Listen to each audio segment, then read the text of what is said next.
CCM hoye! Dr. Samia hoye! Kagera safi! Mheshimiwa Mwenyekiti, kwa sababu ni mara yangu ya kwanza nazungumza nikiwa CCM hapa Kagera, naomba nijitambulishe. Mimi naitwa Ezekia Dibogo Wenje. Mimi nilikuwa mwenyekiti wa Chadema kanda ya Ziwa Victoria, mkoa wa Kagera, mkoa wa Geita na mkoa wa Mwanza. Ndani ya CCM nina kama siku 4 hivi, lakini nimeona mengi makubwa ya kusimulia. CCM hoye! Mheshimiwa Mwenyekiti, huko zamani tukiwa kule kwenye chama chetu huwa tuna kamati kuu. Kwenye kamati kuu ile kila tukikutana ilikuwa nakuja karatasi tunaita pepa ya siasa ya kuonyesha hali ya siasa nchini, jinsi vitu serikali inavyofanya na jinsi gani tunaweza tukakaunta. Sasa enzi hizo barabara zilikuwa zinajengwa kwa kasi, madaraja yanajengwa. Sisi tukakaa kwenye kamati kuu tukasema, kwa kasi hii ya maendeleo ya miundombinu, sisi tutoke vipi kukaunta haya maendeleo ya mabarabara? Sisi tukasema kwenye think tank yetu kule enzi hizo kwamba sisi tuambie wananchi kwamba sisi tunaamini kwenye maendeleo ya watu, sio maendeleo ya vitu. Tukimaanisha kwamba serikali iwekeze kwenye elimu, kwenye afya, kwenye maji na kwenye kilimo, kwenye miradi inayogusa wananchi moja kwa moja. Mheshimiwa Rais, nimetembea kwenye hii ziara, kila jimbo tulilopita mimi nimebaki na shangaa. Ukweli ni kwamba kila sehemu ukifika unasikia kuna mabilioni ya fedha zimepelekwa kwenye maji. Hayo ndio maendeleo ya watu. Mheshimiwa Rais, kila sehemu tukienda, kila mbunge hapa nasikia, mkoa wa Kagera kila sehemu tumeenda, kila mbunge anasimama hapa anasema mara shule zimeongezeka, shule 30 ndani ya mwaka huu mfupi kwenye jimbo moja. Hayo ndio maendeleo ya watu. Mheshimiwa Rais, kila kitu. Sasa kama mimi nilikuwa kipofu huko naona, kazi kubwa imefanyika. Mimi Wenje nilikuwa mwenyekiti wa Chadema wa kanda. Mimi na uzoefu mkubwa, naelewa haya mambo. Hasa mtu wa Chadema wa kawaida, wewe huko unafanya nini? Njoo peoples, kazi kubwa imefanyika. Sasa Mheshimiwa Rais, haya mambo tulikuwa tunapinga, tulikuwa hayajui. CCM hoye!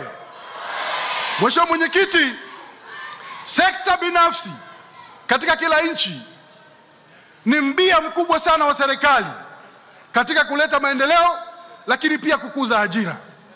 Lakini hili sekta binafsi watu walete mtaji kwenye nchi yetu kutoka mataifa mengine, lakini hata Watanzania hapa, ili wapeleke mitaji yao kwenye biashara, lazima serikali itengeneze miundombinu thabiti itakayochochea hiyo mitaji yao kukua.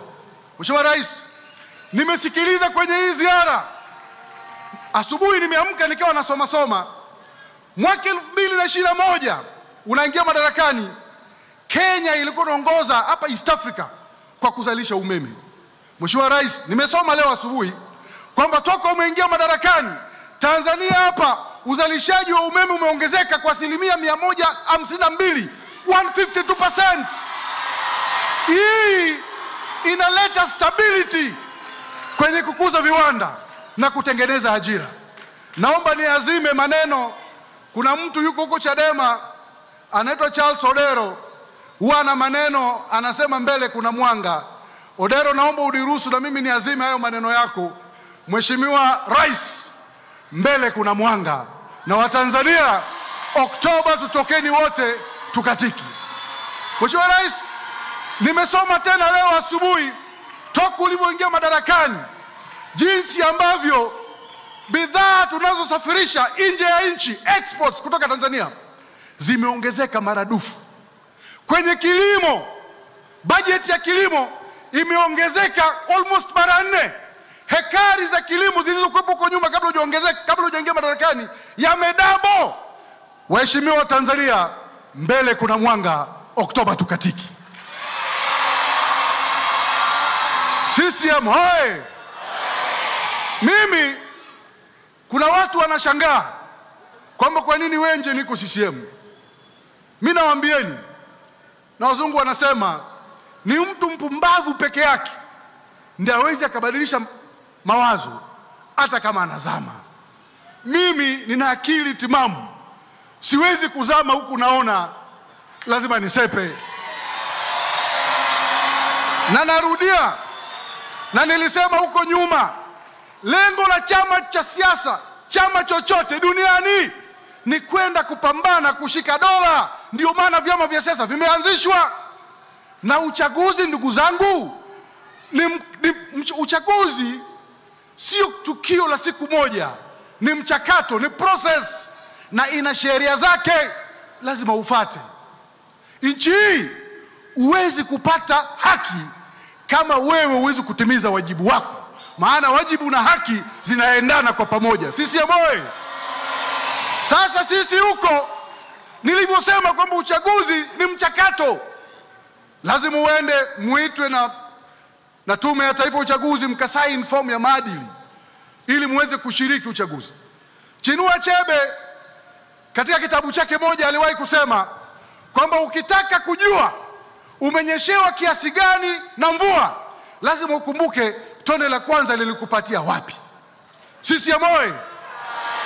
Sisi huko kwenye chama chetu cha zamani, tone la kwanza la mvua lilituanzia pale tulipokataa kwenda kusaini fomu ya maadili ya kushiriki uchaguzi kinyume na sheria. Nchi tukakataa kwenda kusaini fomu. Matokeo yake watu tu wakaanza, Chadema imekataliwa na serikali kushiriki uchaguzi. Hiyo ni nonsense.